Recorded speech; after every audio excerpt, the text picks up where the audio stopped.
నామనికి వందనాలు, దైవజనులకు వందనాలు చెల్లించుకుంటున్నా. మీ అందరికీ వందనాలు చెల్లించుకుంటున్నాను. నా పేరు మార్తా. నేను హైదరాబాద్ గచ్చిబౌలి ఏరియాలో ఉంటాను. నేను రెమాఫుల్ గాస్పెల్ చర్చ్కి వెళ్తాను. అయితే నా సాక్ష్యం ఏంటంటే, మొన్న కరోనా విషయం గురించి లాక్డౌన్ ప్రకటించిన సమయంలో మా కుటుంబ పరిస్థితులు ఎలా ఉన్నాయంటే, చాలా ఆర్థిక ఇబ్బందులు.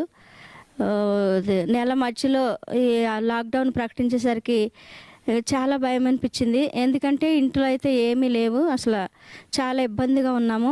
నా భర్త ఆటో డ్రైవరు, ఆయన వెళితేనే మాకు పోషణ. అయితే ఆ సమయంలో ఏమీ లేవు, కొన్నే బియ్యం ఉన్నాయి. నాకు 2 బాబులు జాబులు చేస్తారు. అయితే ఆ సమయంలో నెలాఖరున ఈ లాక్డౌన్ అనేసరికి అప్పుడు ఏం చేయాలి, ఈ ఆటో తిరగడానికి లేదు, పిల్లల శాలరీలు వస్తాయో రావో, ఈ నెలాఖరున ప్రకటించారు, ఏమో వస్తువులు ఇంట్లో సరుకులు కూడా ఏమీ లేవు. అయితే ఆ సమయంలో చాలా భయపడ్డాను. కొన్నే బియ్యం ఉన్నాయి, ఒక 10 కిలోలు ఉంటాయేమో. అయితే భయపడ్డాను, ఏం చేయాలి, అసలు ఆ బియ్యం అన్నా ఉంటే, ఏమీ లేకపోయినా కానీ బియ్యం అన్నా ఉంటే అన్నం వండుకుని పచ్చడో పెరుగు ఏదో వేసుకు తినేయచ్చు అనుకున్నాం. అయితే మేము కుటుంబంలో 6 ఉంటాము. అయితే ఈ 10 కిలోలు ఎలా చేయాలి, 15 రోజులు లాక్డౌన్ అన్నారు. అయితే ఏం చేయాలని అర్థం కాని పరిస్థితులు, చాలా భయపడ్డాను. భయపడి ఇంకా దేవునికి ప్రార్థన చేసాము. ఆ సమయంలో దైవజనులు కూడా చేయని ప్రార్థన చేద్దామమ్మా అన్నారు. అన్న సమయంలో అప్పుడు ఇంకా ప్రార్థన చేస్తున్నాము. రోజు కరోనా విషయం గురించి ప్రార్థన చేసేవాళ్ళం. ఆ సమయంలో ఒకరోజు అయితే మా కోడలు అంది, అత్త కొన్ని రోజులు జరిగింది లాక్డౌన్ ప్రకటించాక, అత్త మన బియ్యం కొన్నే ఉన్నాయి అనుకున్నాం, కానీ అవి తరిగిపోవట్లేదు అని అంది. అన్నప్పుడు చాలా ఆశ్చర్యం అనిపించింది. ఏం తరిగిపోవట్లు, కొన్నే ఉన్నాయి, అయిపోతాయేమో, వారం రోజులు కూడా రావు అవి.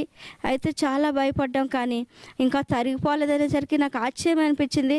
వెంటనే దైవజనులు చెప్పిన మాట నాకు వెంటనే గుర్తుకొచ్చింది.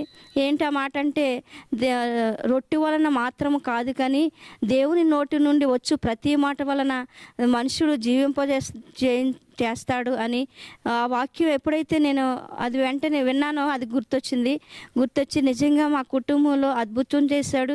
ఎందుకంటే ఆ కొన్ని బియ్యము అసలు వారం రోజులు రావు, కానీ దేవుడు 15 రోజుల కంటే ఎక్కువగా ఆ బియ్యం మా కుటుంబానికి ఆశీర్వాదకరంగా, అవి తరిగిపోకుండా మాకు పోషణకి ఆ బియ్యం వచ్చినాయి. అయితే అప్పుడు నేను మళ్ళీ అలాగే ఆ వాక్యములు చెప్పినప్పుడు, అరణ్యంలో ఇశ్రాయేలుని ఎలా పోషించాడో, మారాన్ని మధురంగా ఎలా మార్చాడో, మా పరిస్థితులు నిజంగా చెప్పుకోవాలంటే అదే విధంగా ఉన్నాయి. మారాను లాగినంత చేదైన అనుభవం.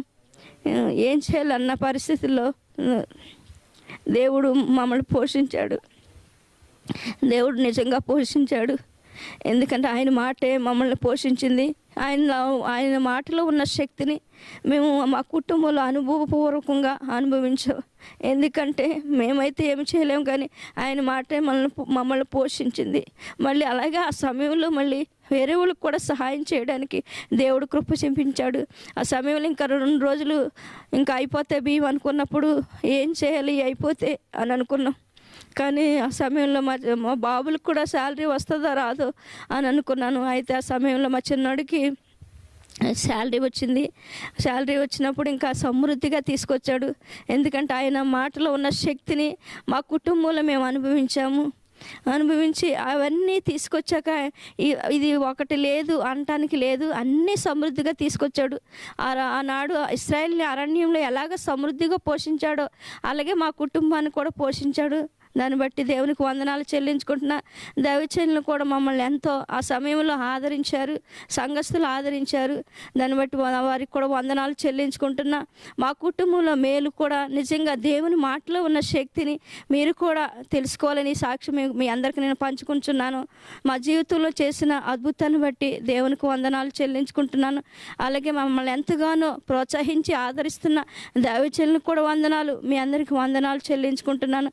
ఈ గొప్ప కార్యాన్ని బట్టి మేము ఈ సాక్ష్యం చెప్పాలని అనుకోలేదు, కానీ దేవుడు మమ్మల్ని ఆ మాట ఎంత శక్తివంతంగా మా కుటుంబంలో ఈ కార్యం జరిగిందో అది నేను చెప్పడానికి మీ ముందుకు వచ్చాను. ఎంత గొప్ప కార్యం చేసిన దేవునికి వందనాలు చెల్లించుకుంటూ ఈ చిన్న సాక్ష్యం దేవుడు దీవించును గాక. ఆమేన్.